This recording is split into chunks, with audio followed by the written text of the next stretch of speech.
或者每個家庭面臨各種唔同嘅困難，包括經濟壓力、家庭關係嘅考驗以及日常相處嘅挑戰。有啲家庭能做到團結一致，有啲家庭因而產生咗隔閡。人生中總會遇到大大小小嘅困難，家庭遇到困難亦係無可避免嘅，家庭成員應共同攜手渡過難關。何為家庭抗逆力？抗逆力係指處於困境或者危機壓力下，個人表現嘅能力超乎預料；而家庭抗逆力係指家庭成員共同渡過難關，克服挫折。個人抗逆力同樣重要，各人共同裝備自己，能面對突如其來嘅挑戰，將風險減到最低。認識具有家庭抗逆力嘅特徵。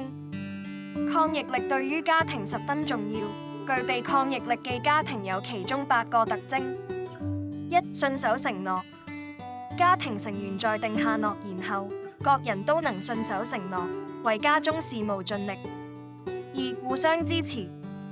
家庭成員互相扶持，互相幫助，同舟共濟。 3. 具凝聚力。家庭成員團結一心，凝聚一起。 4. 彼此溝通。家庭成員能開放、自在咁分享彼此日常喜樂、憂愁，彼此關懷。 5. 與內聯繫。家庭成員要與外界保持聯繫，積極參與社區事務，圈子不只限於家人。 6. 天倫之樂。家庭中會有聚會、遊玩同相處嘅時間，共度美好時光。 7. 相伴同行。家庭成員會陪伴彼此適應同度過人生唔同嘅轉變以及挑戰，成為家人堅強嘅後盾。 8. 以家人為傲。當其中一個家庭成員獲得榮譽時，其他嘅家庭成員也會引以為傲。培養家庭抗逆力嘅重要性。抗逆力係面對同解決困難嘅重要一環。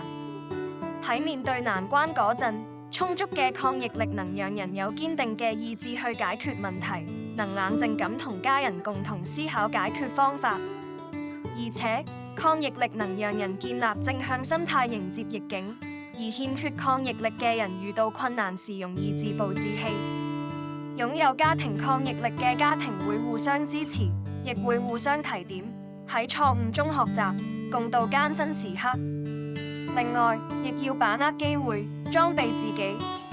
培養抗逆力不僅能面對困難時馬上思考解決方法，喺遇到困難前，亦要提升自身能力，時常裝備自己，以防不時之需。例如儲蓄資金，防止日後出現經濟困難。培養家庭抗逆力嘅不同方法： 1. 堅守承諾。家庭成員可以約法三章，訂立目標。各人都要為家庭付出，而非信口開河。喺遇到困難時，家庭成員能一同逆流而上，共度難關。 2. 時常溝通。家庭成員可保持緊密嘅溝通，彼此分享近況，互相關心彼此嘅生活，增加對家人嘅了解，建立密切嘅家庭關係。近年來，離婚率上升，其中原因或許係性格不合。如果夫妻間能有良好溝通，便能減低出現感情危機嘅機會。 3. 互相尊重。當不滿家庭成員某啲行為時，可以有禮道出，而非單單發洩情緒，要從根本解決問題。與家人建立良好關係，面對困難時，家庭成員同舟共濟，守望相助，增加家庭抗逆力。 4. 展現合理嘅期望。家庭成員可以提出對彼此嘅期望，設定具體且現實嘅目標，可以展現到家庭及個人嘅能力。家長應該及早認識到家庭抗逆力嘅重要性，再建立家庭抗逆力，喺遇到難關時能及早解決。